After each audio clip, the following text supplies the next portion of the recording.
Dans les temps anciens, elle était deux sœurs, Rola et Rim. Rim était une vilaine fille avec un mauvais caractère. Elle était égoïste et méchante. Mais Rola était une belle fille, tout le monde l'aimait et la respectait. Toutes les filles étaient jalouses d'elle, parce que tous les jeunes ont été impressionnés. Un jour, la maman de Rim et Rola allait au marché hebdomadaire pour acheter les fruits et les légumes pour ses deux filles. Mais malheureusement, un serpent toxique l'a piqué. Son pied était plein de sang. Elle est partie à sa maison pour se reposer, mais dès qu'elle est arrivée, elle est morte. Les deux filles et leur père ont été attristés. Au fil du temps, leur père a rencontré une nouvelle femme. Elle avait l'air gentille et calme en même temps. Mais au fil du temps, elle est apparue à sa réalité. Elle était cruelle et détestait Rola, parce qu'elle est belle et tout le monde l'aimait. Rola, nettoie la maison et lave la cuisine. Moi et Rim ont occupé. Nous serons en dehors en profitant de l'air et des oiseaux qui guettent. Moi aussi je veux profiter de l'air. Je suis fatiguée de nettoyer la maison tous les jours. On ne peut pas. Nous ne voulons pas nous fatiguer et devenir moches comme toi. Nous avons aussi des mains douces et nous voulons qu'elles le restent. Oui, c'est vrai Rola. Deux belles filles comme nous ne peuvent pas travailler, bien qu'il y a une fille comme toi à la maison. Rola était très en colère, mais malheureusement, elle n'avait pas le choix. Rola a fait son travail et nettoyé la maison, et attendait que son père revienne du travail. Il lui rendra justice. Quand son père est rentré du travail, elle a décidé de lui raconter ce qui s'était passé.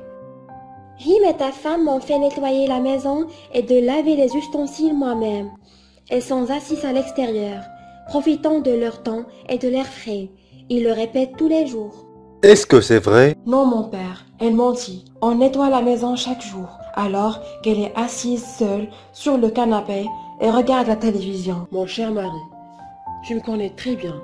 Je suis une femme correcte. Je traite les deux filles comme c'était mes vraies filles. Pourquoi tu mens, Rola? Rola, tu mens encore une autre fois. Tu es puni. Va dans ta chambre sans dîner. Le père des filles avait un bon cœur, mais Rim et sa femme lui mentaient jusqu'à ce qu'elle pense que Rola est une fille menteuse. Rola était dans sa chambre triste et faim. Elle ne sait pas comment convaincre son père qu'elle ne ment pas. Le lendemain, sa belle-mère a eu une mauvaise idée pour mettre Rola en difficulté devant son père. Les filles, j'ai une bonne idée. Pourquoi ne pas pêcher les poissons pour un repas ce soir? Qui chassera plus obtiendra une récompense.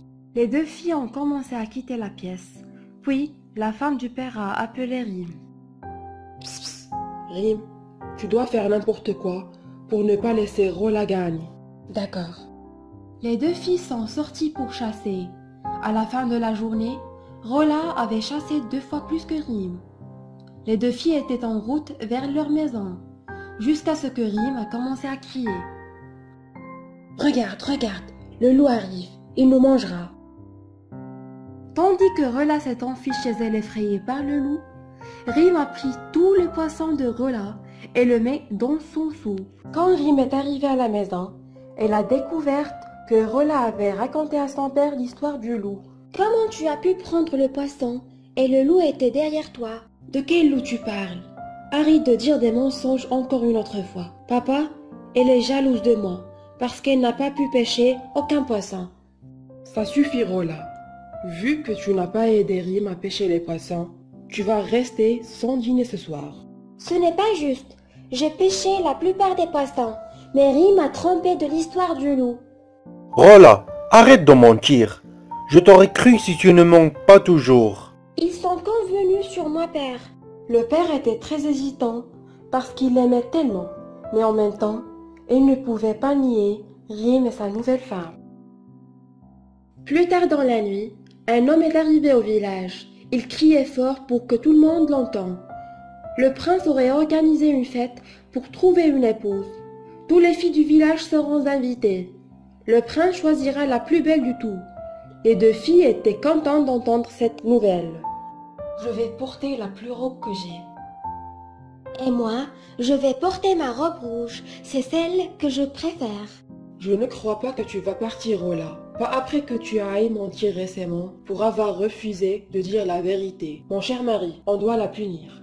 Je pense que tu as raison. Comment? Qu'est-ce que tu as dit? Ce n'est pas juste. Tu as entendu ton père. Tu pars à ta chambre. Tu n'iras pas à la fête. Je vais épouser le prince et je vais te faire ma bonne. Rola alla dans sa chambre en pleurant. Ce fut la seule chance de rencontrer le prince. Le prince était un bel homme et célèbre pour son courage dans les batailles. Toutes les filles l'aimaient. Tandis que Rola pleure, ses larmes coulèrent de ses yeux. Soudain, ses larmes se transformaient en une belle fille avec des ailes blanches. Hein? T'es qui? Je suis la larme de l'opprime. Je suis là pour toi. Comment puis-je t'aider? La femme de mon père et ma sœur montent à mon père. C'est pour ça, mon père ne m'a pas laissé aller à la fête de prince. D'accord, je vais lancer un talisman sur tes vêtements et tu vas te transformer en une charmante princesse. Donc, personne ne va te reconnaître. Mais n'oublie pas, quand la lune est pleine, assure-toi que tu seras à la maison avant. La belle fille a lancé sa compensation sur Rola. Et puis, ses vêtements se transforment en une belle robe, personne ne l'a jamais vue. Rola sortit de sa chambre et atteignit le palais. Elle trouva une classe de filles attendant leur tour pour danser avec le prince. Elle a remarqué qu'elle ne va pas frapper le premier plan avant que la lune atteigne son apogée. Mais elle attendit son rôle, espérant que le prince pourrait la voir. Elle a été surprise par le prince, dépassant toutes les filles et marchant vers elle.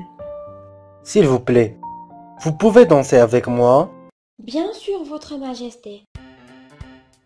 Les deux ont dansé sur un certain nombre de chansons, et les filles étaient jalouses parce que le prince l'a choisie et on danse tout le temps, alors qu'elle a oublié qu'elle danse avec le prince.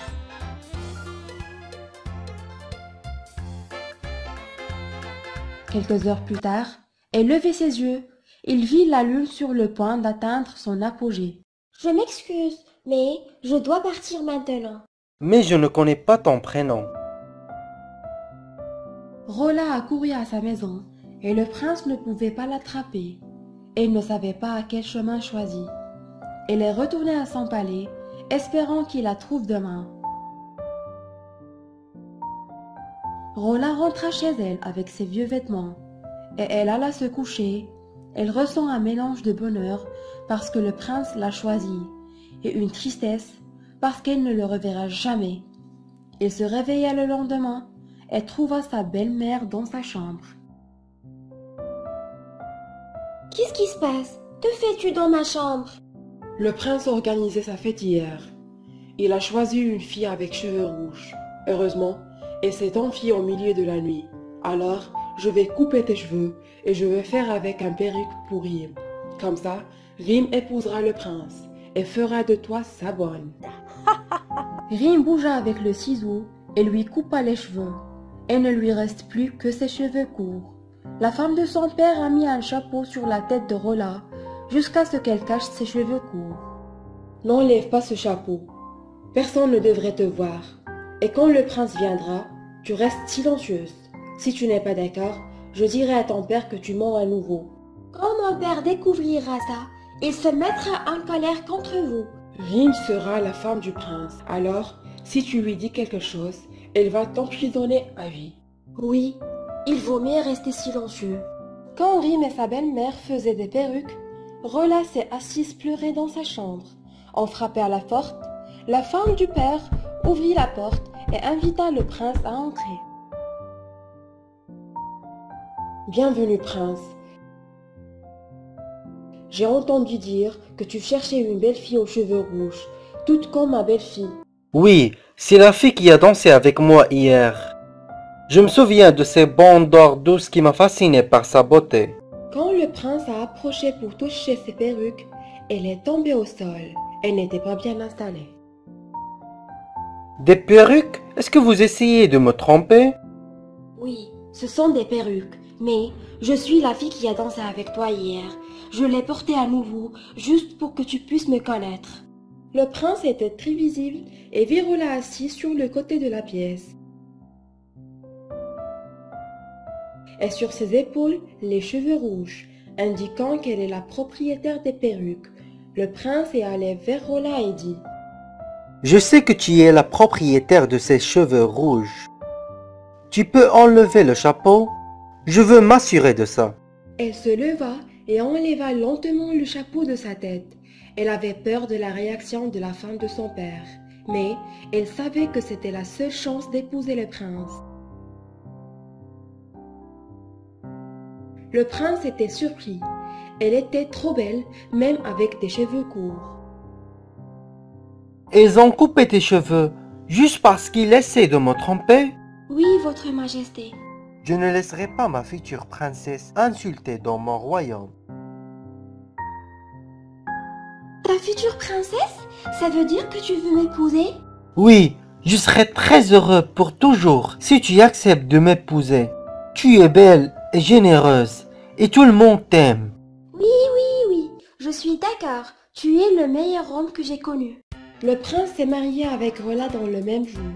Puis, Rim et la femme de son père ont été emprisonnés pendant longtemps, avant que Rola leur pardonne et de devenir sa servante pour toujours.